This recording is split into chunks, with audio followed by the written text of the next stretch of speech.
Éric Coattalem, bonjour. Bonjour Mathieu. Vous avez choisi de nous présenter ce très beau pastel de Vigée-Lebrun. Pour quelle raison? D'abord, c'est une œuvre par la femme peintre la plus importante de la fin du XVIIIe qui s'appelait Élisabeth Louise Vigée-Lebrun. Pour vous donner un exemple, elle a peint plus de 30 fois la reine Marie-Antoinette.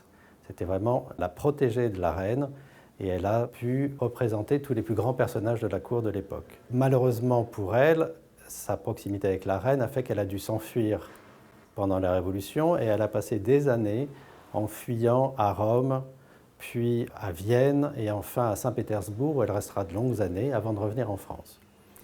Il se trouve que ce portrait ne date pas des années révolutionnaires mais date d'avant, il date de 1776. Élisabeth Louise Vigée, née Vigée, son père était pastelliste, se marie en 1775 avec un peintre qui s'appelait Lebrun, d'où le nom Vigée-Lebrun. Son mari connaissait intimement la famille Gros, qui étaient des peintres sympathiques, mais pas de grands artistes, qui ont eu un enfant qui deviendra le très grand peintre néoclassique et romantique, le baron Gros. À l'époque, ce jeune garçon qui a à peu près 6 ans rencontre Élisabeth Vigée-Lebrun, et on sait dans ses mémoires, puisque Vigée-Lebrun écrivait le nom de tous les gens qu'elle portraiturait, on sait qu'en 1776, elle portraiture le jeune Gros.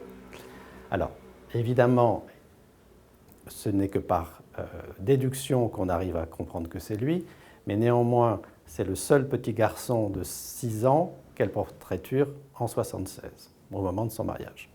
Gros deviendra le grand peintre néoclassique et romantique, et ils garderont des liens jusqu'au bout dans le sens où le baron Gros finira par se suicider, une histoire très triste, et elle l'écrira elle-même combien cette mort l'a affligée, puisqu'elle considérait cet enfant un peu comme son fils.